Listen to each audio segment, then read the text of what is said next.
আমার মনে হয় অনেক বড় একটি মাছ ধরছে। তো দেখতেছেন আমি যাচ্ছি। তো আজকে টিকিটে মাছ ধরতে আছে। তো ভোলা তজুমুদ্দিন আজকে যে মাছ ধরাটা দেখতেছেন আর অনেক বড় একটি মাছ দেখা যাচ্ছে। আসলে দেখা যায় না, কিছু অন্ধকার আসতেছে তাই দেখা যাচ্ছে না, আর আকাশও মেঘ তাই দেখা যাচ্ছে না। তো আমি আজকে ভিডিওটা ভোলা তজুমুদ্দিন থেকে তজুমুদ্দিন একটা ডিগিতে আপনার টিকিট দেওয়া হয়েছে 20,000 টাকা করে প্রতি টিকিট। তো দেখতেছেন এই ভাই হঠাৎ মাছটা ধরলো। তো দেখি এটা কী মাছ, আমার মনে হয় অনেক বড় মাছ, কাতাল মাছ হবে। কেননা 20,000 টাকার টিকিটে তো আপনার ছোট কোনো মাছ থাকবে না। তো মানে সব সময় আবার আপনার যারা আপনার টিকিটে মাছটা ধরে আসলে সব সময় তারা আপনার বেশিরভাগ ব্যবসা নিয়ে যাইতে পারে না। কেননা এটা হচ্ছে একটা ওদের নেশা হয়ে যায়। এটা মাছটা ধরবে আসলে লোকসান হলেও ধরে, অনেক অনেক টাকা লোকসান হয়ে যায়, তারপরও ধরে। আসলে শখ এগুলো।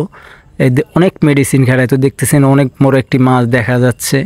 আর আমি যেই কটা মাছ দেখলাম যে মাছগুলো অনেক বড় বড় মাছ, আর আপনার রুই মাছ, কাতাল মাছ দেখতেছেন। মাছগুলো আসলেও আপনার বলতেছেন যে তাড়াতাড়ি উঠাইতেছে না কেন।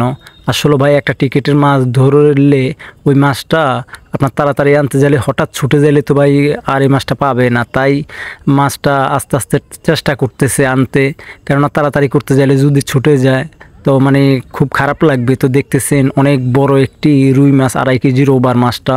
তো মাছটা আস্তে আস্তে আনতে হবে। তো দেখতেছেন, তো এটা হচ্ছে আপনার ভোলা তজুমুদ্দিন 20,000 টাকার টিকিটে আপনার এটা আজকে টিকিট মাছ ধরতে আসছে, অনেক জায়গা থেকে আসছে মাছ ধরতে।